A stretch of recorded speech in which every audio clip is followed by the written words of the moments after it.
I am the happiest person in the world today.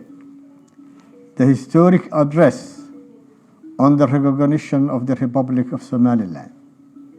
Excellencies, all world leaders, distinguished delegates, partners, all Somalilanders.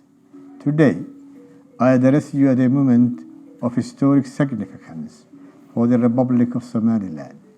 After more than 3 decades of peaceful self-governance, constitutional order, and democratic practice, Somaliland has received its first formal international recognition as a sovereign and independent state. This development affirms an objective reality that has long existed. Somaliland meets the legal, political, and institutional criteria of statehood under international law. I express my wholehearted appreciation to the State of Israel for its brave decision, which reflects both historical continuity and confidence in Somaliland's demonstrated commitment to peace, stability, and responsible governance. Somaliland's journey has been defined not by conflict, but by reconciliation, not by external intervention, but by indigenous peace building, and not by instability, but by sustained institutional development. Our people rebuild their state through dialogue, constitutional process, and rule of law.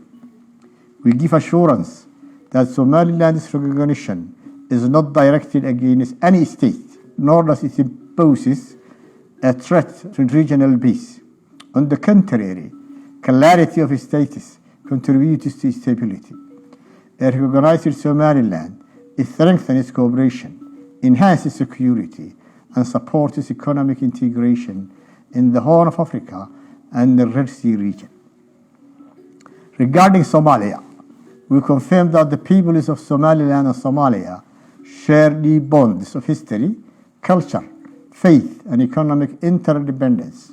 However, the shared ties do not require political unification under a single state.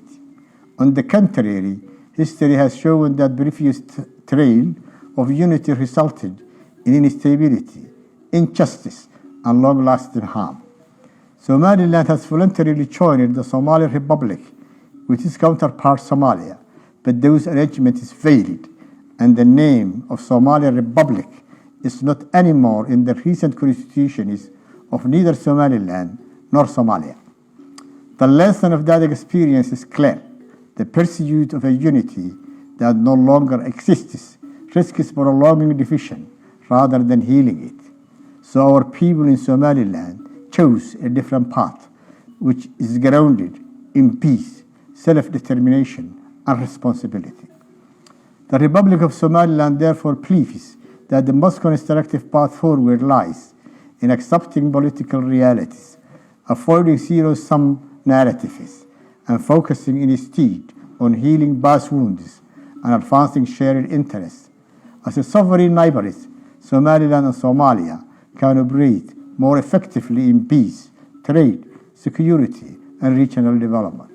To our regional partners, neighboring countries, and international community, we firmly assure you that recognition of Somaliland is not a threat, not an act of hostility, and not a source of regional tension.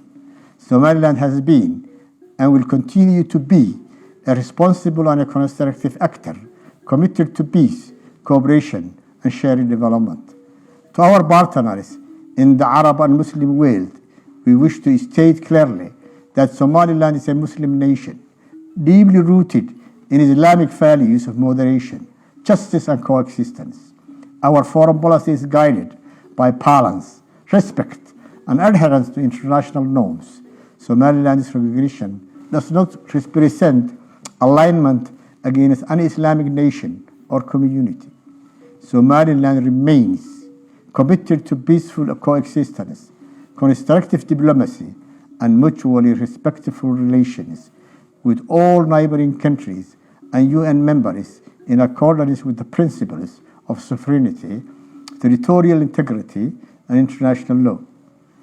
To the United Nations, African Union, IGAD member countries, the League of Arab States, the Organization of Islamic Cooperation, and the Commonwealth and international partners will reaffirm Somaliland's readiness to be admitted to a full membership in all international and regional organizations to fulfill the responsibilities that such membership entails. Somaliland respectfully invites member states and international institutions of the above-mentioned organizations to engage with Somaliland because of facts, international law, and shared interests. This moment represents not an end, but a historical and a responsible beginning, guided by cooperation, regional integration, multilateralism, and shared commitment to peace. Thank you. Thank you, Africa, Mama Africa. Oh, yeah. You make Africa great. Thank you, Africa. Thank you, Africa.